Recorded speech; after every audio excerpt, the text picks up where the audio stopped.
나에게 맑은 빛이 되시니 길 잃어버릴 염려 없네. 하늘의 영광 하늘의 영광 나의 맘속에 차고도 넘쳐 할렐루야를 힘차게 불러 영원히 주를 찬양하리. 광명한 그빛 마음에 받아 명랑한 천국 바라보고 할렐루야를 힘차게 불러 날마다 빛에 걸어가리. 하늘의 영광 하늘의 영광 나의 맘속에 차고도 넘쳐 할렐루야를 힘차게 불러 영원히 주를 찬양하리. 2절입니다. 캄캄한 밤에 간이 지나도 주께서 나의 길 되시고 나에게 맑은 빛이 되시니 길 잃어버린 염려 없네. 하늘의 영광 하늘의 영광 나의 맘속에 차고도 넘쳐 할렐루야를 힘차게 불러 영원의 주를 찬양하리. 마지막 강명한 그빛 마음에 받아 명랑한 천국 바라보고 할렐루야를 힘차게 불러 날마다 빛에 걸어가리. 하늘의 영광 하늘의 영광 나의 맘속에 차고도 넘쳐 할렐루야를 힘차게 불러 영원히 주를 찬양하리. 계속해서 토마스서 505장 내 모든 소원 기도의 제목 함께 찬양하겠습니다. 토마스서 505장입니다.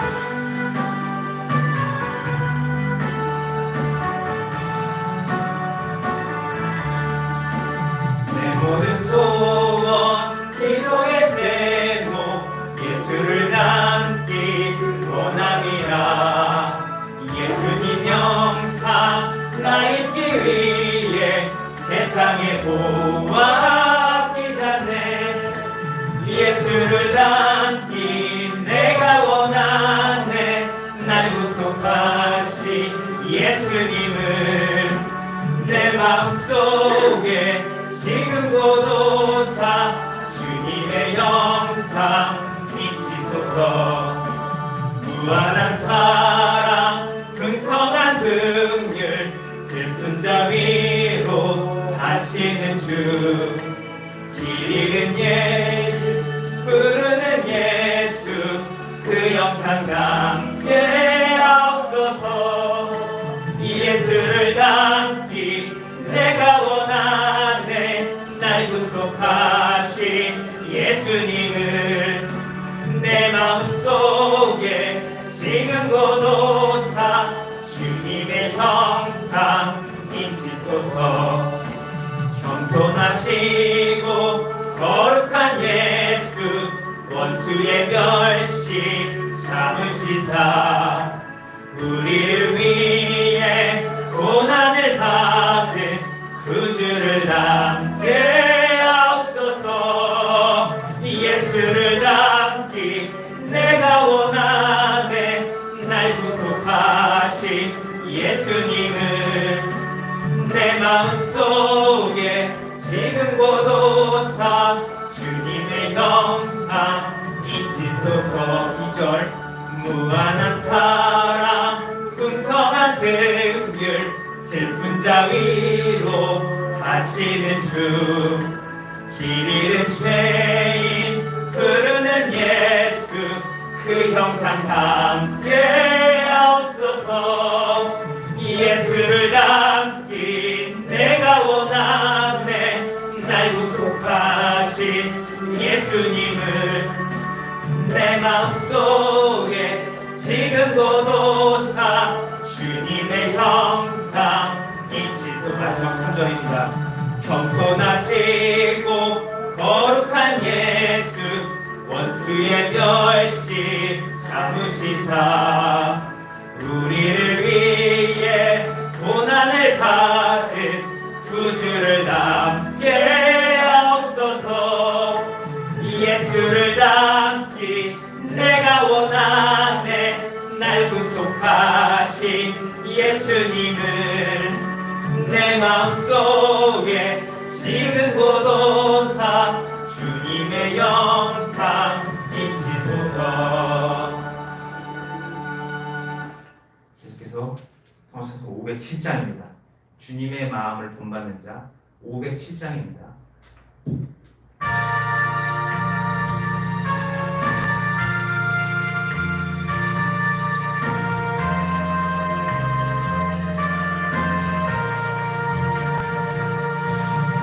주님의 마음을 본받는 자, 그 마음의 평강이 찾아오면 험악한 세상을 이길 힘이 하늘로부터 임함이로다.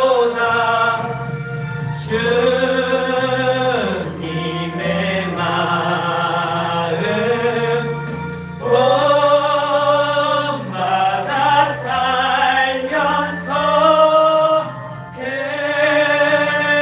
거룩하신 나도 이르리.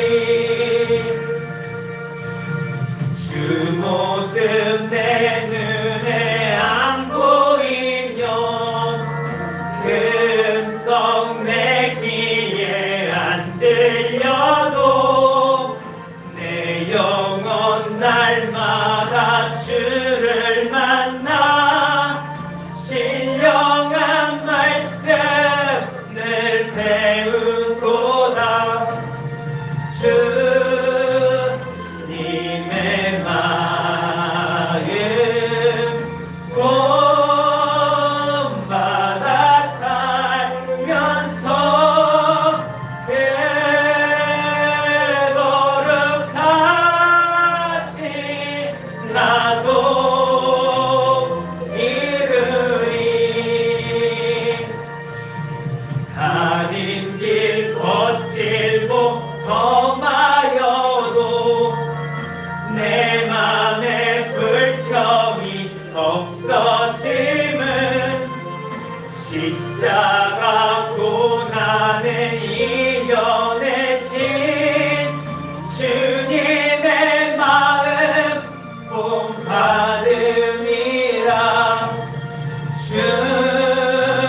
주님의 마음 본받아 살면서 그 거룩하신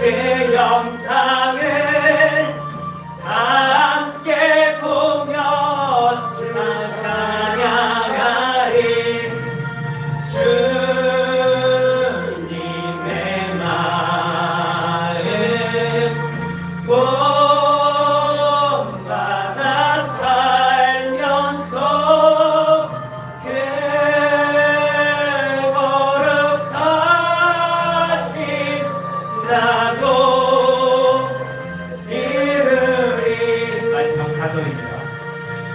주 예수 세상에 다시 오신 그날의 무성도 변하여 주님의 빛나는 그 영상을 다 함께 보며 주 찬양하리.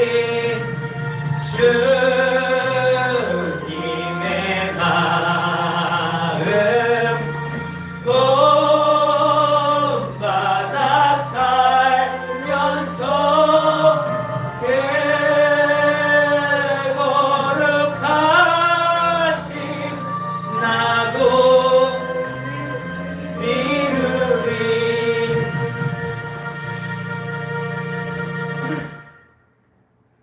복음성가 너 어디 가든지 순종하라. 복음성가 너 어디 가든지 순종하라. 이렇게 찬양하겠습니다.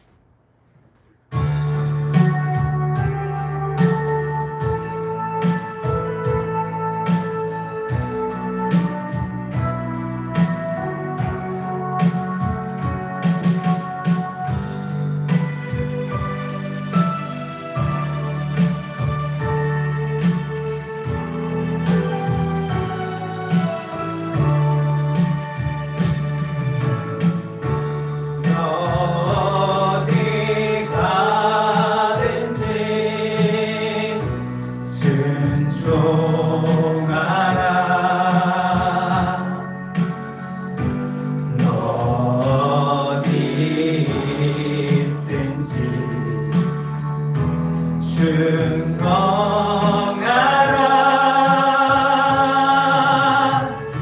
주 너의 하나님 왕 되신 주 영원히 주님만 찬양하라.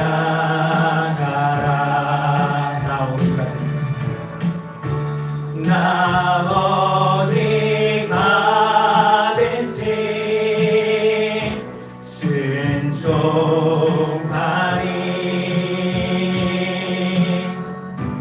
나 어디 있든지 충성하리. 주 나의 하나님 왕 되신 주 영원히 주님만 찬양하리. 어느 때든지 너 어느 때든지 기도하라. 너 어느 때든지 감사하라. 주 너의 하나님 돌보시리. 너 어느 때든지 기뻐하라. 너 고난 속에서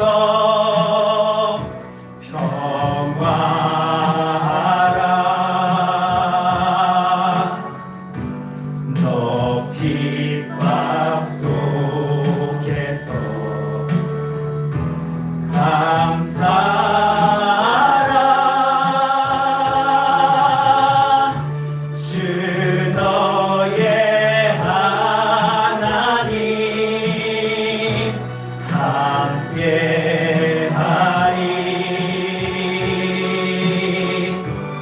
승리의 주님을 찬양하리. 2절입니다. 너는 때든지 너는 때든지 기도하라.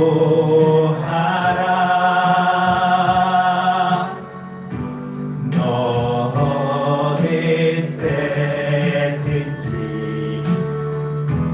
감사하라.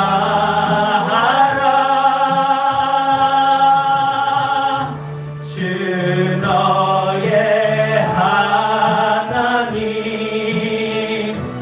돌보시리.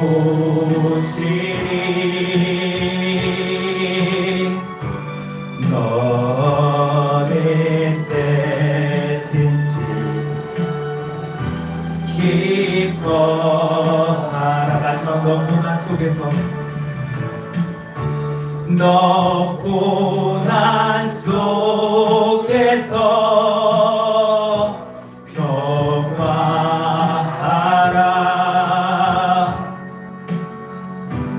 너 핍박 속에서 감사하라.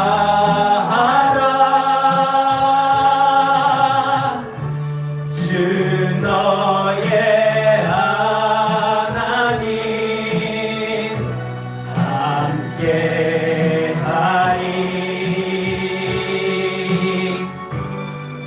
승리의 주님 찬양하라.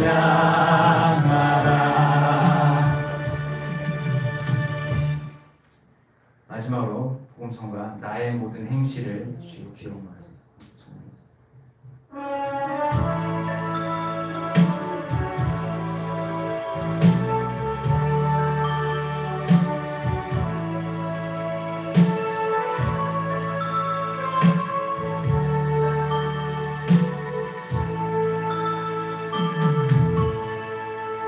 나의 모든 행실을 주여 기억하시고 바른 길로 인도하소서.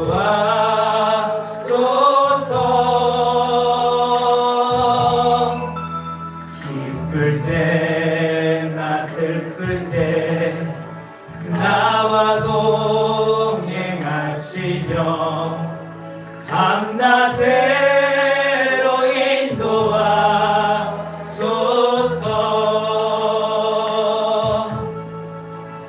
내 모든 형편에 다 기억하시고 늘 나와 동행하옵소서.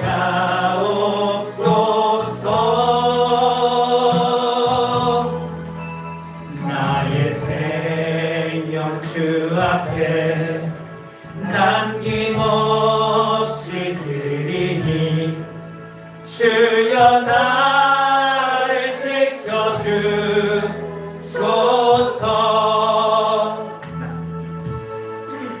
나의 모든 실수를 주여 용서하시고 바른 길로 인도하소서.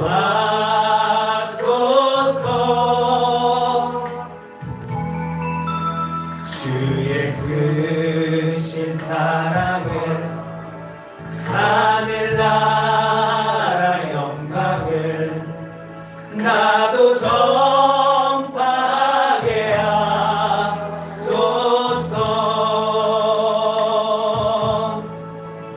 내 모든 형편에 다 기억하시고 내 나와 동행하옵소서.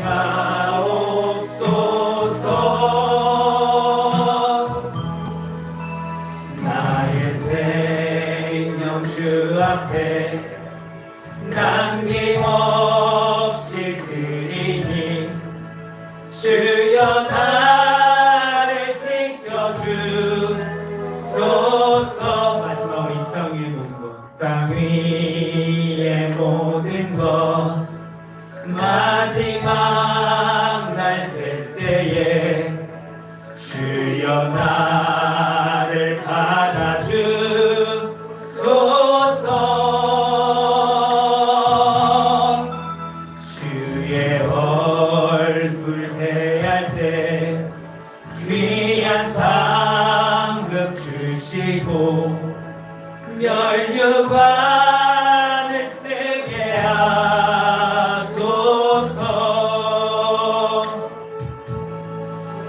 내 모든 형편을 다 기억하시고 내 나와 동행하옵소서.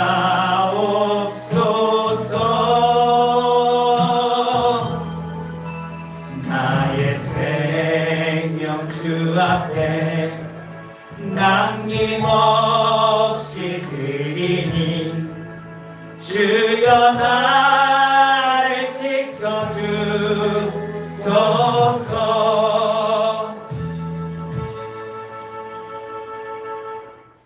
제가 말씀을 나누기 전에 잠깐 기도하겠습니다. 지금 저희들이 찬양을 드렸습니다.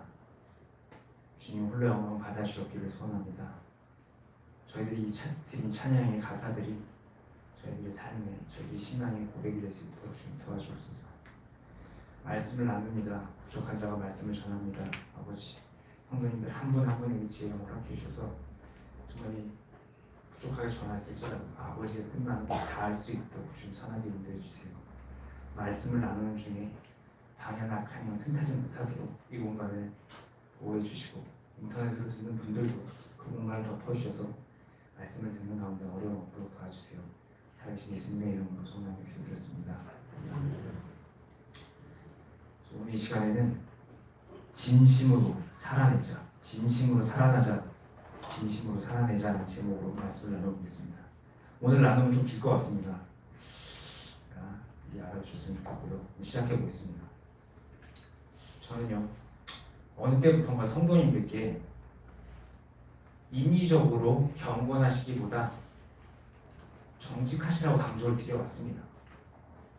또 성경은 다양한 신앙의 깊이를 가진 사람들이, 다양한 신앙의 깊이를 가진 신앙인들이 함께 있는 책이기 때문에 아직 충분하게 성장하지 못한 상태라면 성경의 어떤 부분들은 지킬 수 없으니까 억지로 다 지켜내려고 하지 마시고 지킬 수 있는 부분만 지키시고 나머지 부분에 대해서 정직하게 하나님께 고백하시라고 말씀을 드려왔어요. 그리고 그 부족한 부분에 대해서는 주님께 기도로 구하셔서 지킬 수 있게 되게 해달라고 그렇게 기도하시라고 권면을 드려왔습니다. 근데 하루는 저의 이런 권면이 자칫 성도님들 안에 죄에 대한 합리화, 어쩔 수 없지, 또 영적 게으름을 만들어서 성도님들의 영적 성장을 방해할 수도 있겠다 하는 생각이 드는 거예요. 물론 하나님의 교제 가운데 계신 성도님들께서 당장 그러지 않으실 겁니다. 예, 알고 있죠. 하지만 그래도 그런 권면들이 쌓이고 마음에 남아있게 되면 혹시 몰라서 이렇게 기회가 있을 때 분명히 설명을 드려야겠다. 아니 그렇지 않으면 부정적인 영향을 미칠 수도 있겠다 싶어서 오늘 나눔을 갖게 됐습니다.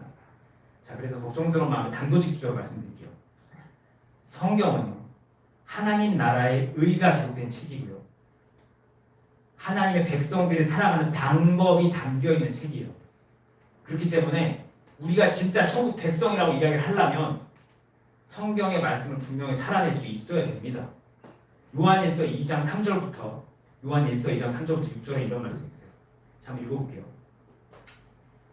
먼저 3절. 우리가 그의 계명을 지키면 이로써 우리가 그를 아는 줄 아노니 알 것이로. 4절. 그를 아노라 하고 그의 계명을 지키지 아니하는 자는 거짓말하는 자요 진리가 그 속에 있지 아니하되. 5절. 누구든지 그의 말씀을 지키는 자는 하나님의 사랑이 참으로 그 속에 온전하게 되나니 이로써 우리가 그 안에 있는 줄 아노라. 마지막 6절. 그의 안에 산다고 하는 자는 그가 행하시는 대로 자기도 행할지니라. 자, 또 복음성가 한 절을 더 읽어볼게요. 요한복음 17장 3절에는 주님께서 이런 말씀을 하세요.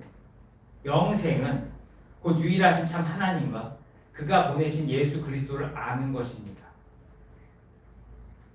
먼저 요한복음 17장 3절부터 생각해 볼게요. 주님께서 영생을 뭐라고 얘기하셨나요? 영생은 뭐냐? 영생은 하나님과 예수님을 아는 것이라고 말씀하셨어요. 그럼 여기서 우리 영생이 달린 질문 하나 드려볼게요. 주님의 말씀대로라면 영생을 얻으려면 우리 하나님을 알아야 돼요. 아는 상태가 돼야 돼요. 그렇다면 우리가 현재 하나님을 알고 있다라는 것을 어떻게 확인할까요? 영생을 얻으려면 하나님을 알아야 되는데, 근데 내가 지금 하나님을 알고 있다라는 걸 어떻게 알 수 있냐는 거예요. 바로 요한 1서 2장 3절 말씀처럼 계명이 지켜질 때, 여기 지킬 때라고 되어 있는데 지켜질 때, 계명이 지켜질 때, 표현 달리하면 성경이 사라질 때 우리는 진정으로 하나님을 아는 상태가 된 거예요. 그렇다면 역으로 생각해서 우리가 아직 성경이 살아내지지 못한다면 우리는 아직 하나님을 온전히 아는 상태가 아닌 거죠. 그런 상태에 있는 우리에게 있어서 말씀의 근거를 보면 영생은 불확실한 겁니다. 우리는 또 흔히들 말하죠. 주님 안에 거해야 된다. 나는 지금 주님 안에 거하고 있다라고 말들을 합니다. 여기서 또 질문. 우리 분명 주님 안에 거해야 되는데 그럼 우리가 주님 안에 거하고 있다는 걸 우리가 어떻게 알 수 있을까요? 내가 주님 안에 거하고 있다고 말만 하면 난 주님 안에 거하는 건가? 특징이 있을 거 아니에요. 주님 안에 거하는 자들에게 나타나는 특징. 그게 뭐냐는 거죠. 그 의문에 대한 대답이 요한일서 2장 5절에 있어요. 우리가 주님 안에 거하고 있다는 것을 알 수 있게 되는 때는 주님의 말씀을 지킬 수 있을 때라는 거예요. 요한일서 2장 5절 다시 한번 읽어볼게요. 누구든지 그의 말씀을 지키는 자는 하나님의 사랑이 참으로 그 속에 온전하게 되나니 이로써 우리가 그 안에 있는 줄 아노라. 성경 분명히 말씀하고 있죠.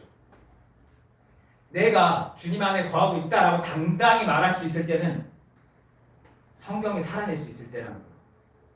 주님의 말씀을 지키며 살아낼 수 있을 때, 그때만이 당당하게 난 주님 안에 있어요 라고 말할 수 있다는 거죠. 역으로 내가 주님 안에서 말씀을 살아내지 못하고 있다.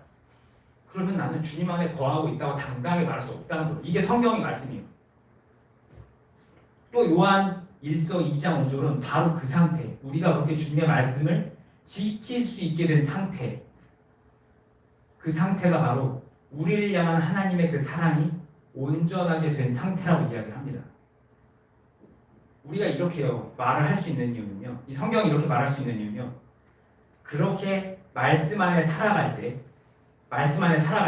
우리는 우리 주님 안에 푹 안겨서 안전할 수 있게 되고, 그렇게 되면 우리가 주님을 더 사랑할 수 있게 되기 때문에 그래요. 이게 뭔 소리냐면, 자, 우리를 너무 사랑하시는 하나님께서는 우리가 주님 품 안에 푹 안겨서 안전하기를 원하세요. 그게 하나님의 뜻이죠. 하나님 마음이에요. 그게 하나님의 사랑이에요. 그런데 우리를 사랑하시는 주님께서 원하시는 그 상태가 되려면 우리가 하나님의 그 흐름 안에, 진리의 흐름 안에 거할 때, 다른 말로 계명에 순종할 때, 말씀대로 살아갈 때, 성경대로 살 수 있게 되었을 때, 그때 가능하다는 거예요. 이게 왜냐면요, 우리가 주님의 영향력이 강력하게 미칠 수 있는 주님의 영역, 이 주님의 영역이 성경이거든요. 이 성경 안에, 다른 말로 성경 안에 걸을 때 우리는 합법적으로 주님의 보호막을 받을 수 있어요. 주님의 보호하심을 받을 수 있다는 거예요. 이 안에 있으면 합법적으로. 이게 주님께서 이렇게 하실 수밖에 없는 이유는요, 주님이 능력이 없어서 나는 성경 안에 있는 사람들만 지킬 수밖에 없어, 이게 아니에요. 능력이 없어서 그러신 게 아니라 하나님께서는요, 창조주 하나님께서는, 절대자이신 분께서는 말씀하시는 그 순간부터 그게 진리가 되기 때문에 그 순간 진리는 거스를 수가 없는 거예요. 공의 하나님께서는 말씀하신 진리를 스스로가 거슬릴 수가 없어요. 그렇기 때문에 하나님께서 말씀하신 그 진리를 스스로 거슬릴 수 없으시기 때문에 그러실 수밖에 없는 거예요. 하나님의 말씀이 틀이 돼서 하나님께서 그 틀 안에 움직이실 수밖에 없는 거예요. 그래서 그런 거지. 능력이 없어서 하나님은 요 정도밖에 못 지켜. 막 돌아다니는데, 아니요. 공의의 하나님께서는 하나님의 틀 안에만 걸으실 수 있어요. 일하실 수 있어요. 그래서 그러신 거예요. 어쨌든 그렇게 말씀 안에 걸을 때 우리를 향한 주님의 그 사랑은 우리 삶 가운데서 완전해질 수 있게 됩니다. 또 그렇게 주님의 사랑 안에서 그분의 보호막 안에 우리가 살아가게 되면, 그렇게 우리는 주님의 사랑을 느끼게 되죠. 그러면 우리는 주님을 사랑할 수 있게 돼요. 진짜로. 주님이 먼저 사랑하셔서 우리는 사랑하게 되는 원리거든요. 경험하는 거죠. 그럼 사랑하게 되죠. 이래서 사랑이 완전해져요. 그래서 마지막 6절은 그의 안에 산다고 하는 자는 그가 행하시는 대로, 좀 더 구체적으로 표현하면 지금 그가 행하시는 대로, 또 그분께서 과거에 행하신 대로, 과거에 행하신 대로는 다른 말로 성경에 기록대로, 성경의 말씀대로 행하게 된다는 거예요. 그 안에 산다고 하는 자. 정리해보면 6절은 주님 안에 산다고 말하는 자는 주님께서 지금 행하신 대로, 과거에 행하신 대로, 성경 말씀대로 행하게 된다는 말씀이죠. 이렇게 우리가 하나님 앞에 살아간다고 당당히 말할 수 있으려면 요한일서 말씀대로 성경을 살아낼 수 있어야 돼요. 그리스도 안에서 하나님과 동행하며 산다고 말하면서 계명대로 살지 못해. 말만 한 난 하나님 앞에 살아, 나 하나님 안에 산다 이러면서 성경을 전혀 살아내지 못해. 그러면 요한일서 2장 4절처럼 거짓말하는 거예요. 그건. 진리가 그 안에 있지 않은 거예요. 사라지지 않으니까. 근데요, 솔직히 말하면 성경을 살아내야 한다는 이 말씀 솔직히 너무 무겁잖아요. 너무 무겁잖아요. 더군다나 신약을 살고 있는 우리는요, 솔직히 구약도 다 살아내야 돼요. 그래서 엄청 부담스러워요. 이렇게 신구약을 다 살아내야 되다 보니까, 그래서 우리에게 더 무겁게 다가오다 보니까 저는 한 교인에게 이런 얘기를 들은 적 있어요. 이런 얘기를 하더라고요. 우리는 현재 신약을 살아가고 있기 때문에 구약은 지킬 필요가 없어. 신약만 지키면 돼. 라는 이야기 들은 적이 있어요. 근데 우리 잊지 말아야 돼요. 뭘 잊지 말아야 되냐면 주님께서 분명 율법은 폐할 수 없다고 하셨어요. 또 마태복음 23장 23절에 주님께서는 이것도 행하고 저것도 버리지 말아야 된다라고 말씀하셨어요. 한번 읽어볼게요. 23절. 화 있을진저 외식한 서기관들과 바리새인들아 너희가 박혀와 회함과 근체의 11조는 들이되 율법에 더 중한 바 정의와 긍휼과 믿음은 버렸다. 그러나 이것도 행하고 저것도 버리지 말아야 된다. 주님께서 말씀하시죠. 11조로 표현된 구약도 정의와 긍휼 그리고 믿음으로 표현된 신약도 모두 행하고 버리지 말라고 말씀하신 거예요. 더군다나 주님께서는 복음서에서 이런 말씀을 하세요. 야, 너희 그리스도인들의 의가 저긴 바리새인들의 의보다 훨씬 나아야 돼. 라는 말씀도 하시죠. 이런 말씀 다 생각해보면 우리는 신구약을 다 살아낼 수 있어야 해요. 그러면 이것까지 얘기하면 더 무겁죠. 아니, 성경 살아내는 것도 부담스러운데 신구약 다 살아내라 하면 너무 부담스럽잖아요. 어떻게 할까요? 구약만 지켜야 되는 이스라엘 백성들도 그거 못 지켜갖고 저렇게 허우적거리고 있는데 신구약을 다 살아내야 되는 우리는 어떻게 해? 이거 큰일 났네. 여기까지만 생각하면 성경을 어떻게 지킬 수나 있을까? 이러갖고 뭐 영생 이거 얻을 수나 있나? 하는 의문이 들어요. 아득합니다. 하지만 성경 속의 단기, 그 원리를 발견하게 되면 성경을 하나님께서 원하시는 방법대로 그래서 살아내게 되면 신구약을 자연스럽게 살아낼 수 있어요. 이게 왜 가능하냐면 먼저 왜 가능하냐면 신구약은 이미 아시는 대로 그리스도로 인해서 하나이기 때문에 하나로 연결되기 때문에 그러다 보니까 그리스도로 인해서 형성되는 그 신앙의 흐름 있잖아요. 우리는 그리스도를 믿죠. 그리스도로 인해서 형성된 신앙의 흐름 역시 하나로 연결돼요. 신구약이.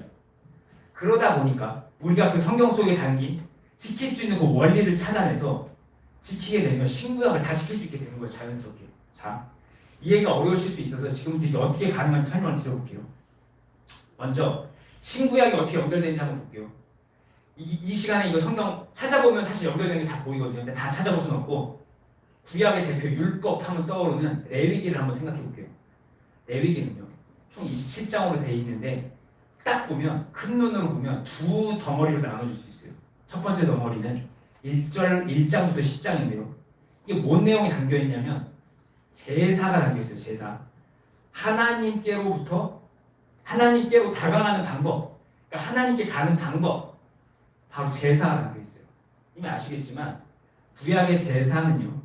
그리스도의 십자가 사역을 담고 있죠. 그래서 예수님의 십자가 사역, 복음서에 나온 예수님의 십자가 사역이 레위기 1장부터 10절에 다 담겨 있어요. 나중에 한번 시간 되시면 레위기 읽어보시면서 예수님을 생각해 보시면 아 정말 이게 담겨 있구나 라는 걸 발견하실 거예요. 또 11장부터 27장 이 내용은요 하나님과 동행하는 삶의 모습이 담겨 있어요. 그래서 예수님께서 1장부터 10절에서 완성해 놓으신 그 십자가 문을 지나간 사람들 김성전 목사님께서 이제 말씀하셨죠. 십자가문. 그 십자가문을 지나간 사람들이 살아내는 삶, 동행의 삶. 그 신앙인의 삶이 레위기 11장부터 27장에 담겨 있다는 거예요. 11장부터 15절 하나님 앞에 정결한 삶을 말하는 정결 얘기해요. 또 매해 반복되는 속죄를 16장은 다뤄요. 그리고 17장부터 22장은 다시 또 정결을 얘기해요. 그리고 그렇게 하나님과 동행하는 백성들에게 하나님께서 내리신 17절기를 이야기하고 25장부터 27장에서는 안식을 얘기해요. 율법이 담겨있는 레위기는 처음부터 끝까지 신앙의 원리가 다 담겨있는 거예요. 신앙생활의 원리가. 자, 레위기를 한번 정리해보면 그리스도를 통해 새롭게 태어난 사람이 성화 과정을 거쳐서 정결해져요. 그래서 결국 안식에 이르게 된다 라는 흐름, 그리스도인의 흐름이 레위기에 그냥 펼쳐져 있는 거예요. 연결되어 있는 게 보이시나요? 신구약에 연결된 게 보이세요? 이래서 율법은 펴할 수가 없는 거예요. 왜? 이 율법 안에는 신구약에 있는 모든 신앙인들이 공통적으로 살아야 하는 영적 원리가 담겨 있어서. 이게 뭐 구약은 땡 끝났으니까 땡 아니요. 쫙 이어지고 있는 거예요. 맨날 얘기하신 거예요. 신약은 그냥 그게 드러났을 뿐이지. 이렇게 신약과 구약은 변함없는 진리 속에서 하나로 이어져 있죠. 그렇기 때문에 성경 속에 있는 그 원리만 찾아내면, 살아낼 수 있는 원리만 찾아내면 우린 다 살아낼 수 있어요. 그러면 이제 원리를 찾을 겁니다. 원리는 여기저기 다 나와 있어요. 근데 지금 시간이 없으니까 제일 뚜렷하게 나와 있는 시편을 생각해 볼게요. 시편. 이 시편은요, 신앙인의 고백이 담긴 책이죠. 근데 우리는 시편을 읽으면서 시편 기자들의 공통된 특징을 하나 발견할 수 있어요.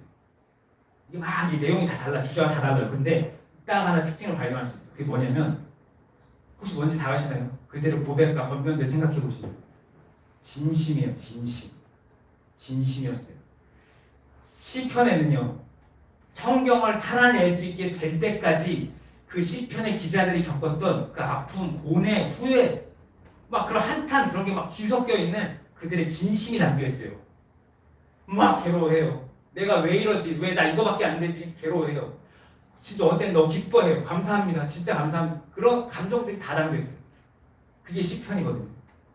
한번 기억해 보시기 바래요. 그들의 진심을 한번 기억해 보세요. 그래서 하나님께서 그 시편을 우리에게 주셨거든요. 너희들 이 마음을 가지라고. 근데 또 신약과 구약이 연결돼 있죠. 자, 이 원리, 이 진심의 원리를 한번 신약의 복음서에서 생각해 볼게요. 복음서 초반에 주님께서 하신 말씀 기억해 보셨으면 좋겠어요.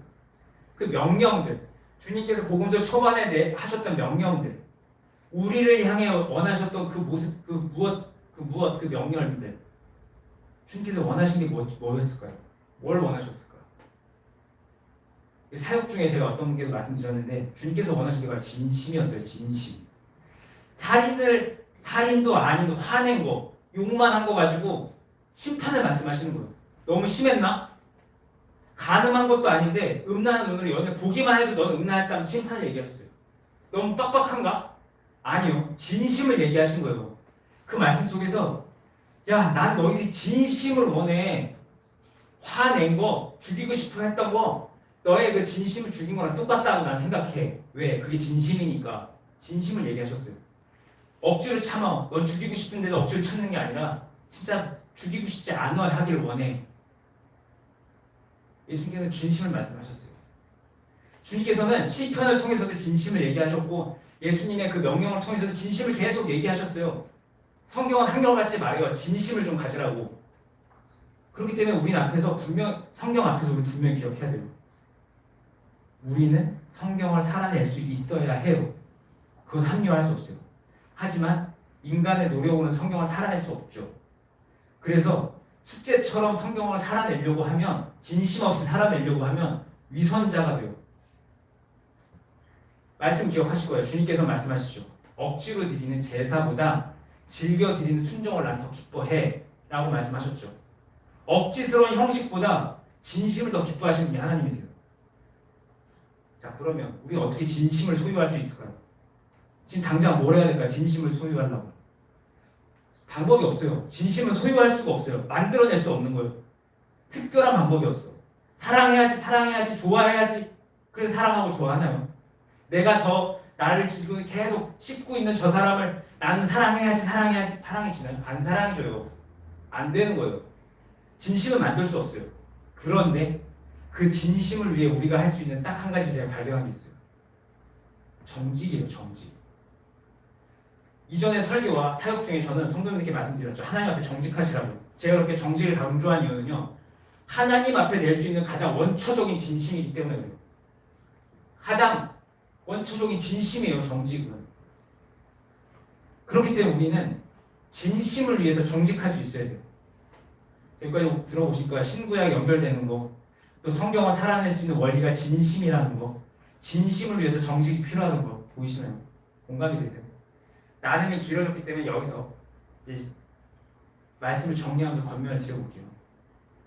그동안 제가 어떤 권면을 드렸든 결국 우리는 신구약을 살아낼 수 있어야 됩니다. 그게 하나님 뜻이에요. 그건 합리화할 수가 없는 거예요. 우리가 성경대로 살아나지 못하면 그건 죄입니다. 이 부분은 타협이 없어요. 그건 불변이에요. 하지만 우리 힘으로 성경을 살아낼 수 없죠. 왜냐하면 우리는 스스로 죄를 이길 수가 없으니까. 만약 우리가 스스로 죄를 이기려고 하면 그건 포장이에요. 위선이고 그 또한 죄입니다. 그래서 우리는 성경을 살아내는 길을 찾아야 되고 그 길은 바로 진심밖에 없다고 생각해요. 그리고 그 진심은 정직으로부터 나올 수 있다고 생각합니다. 그래서 저는 우리 성도님들께서 억지로 죄를 덮지 마시고 정직하실 수 있기를 바랍니다.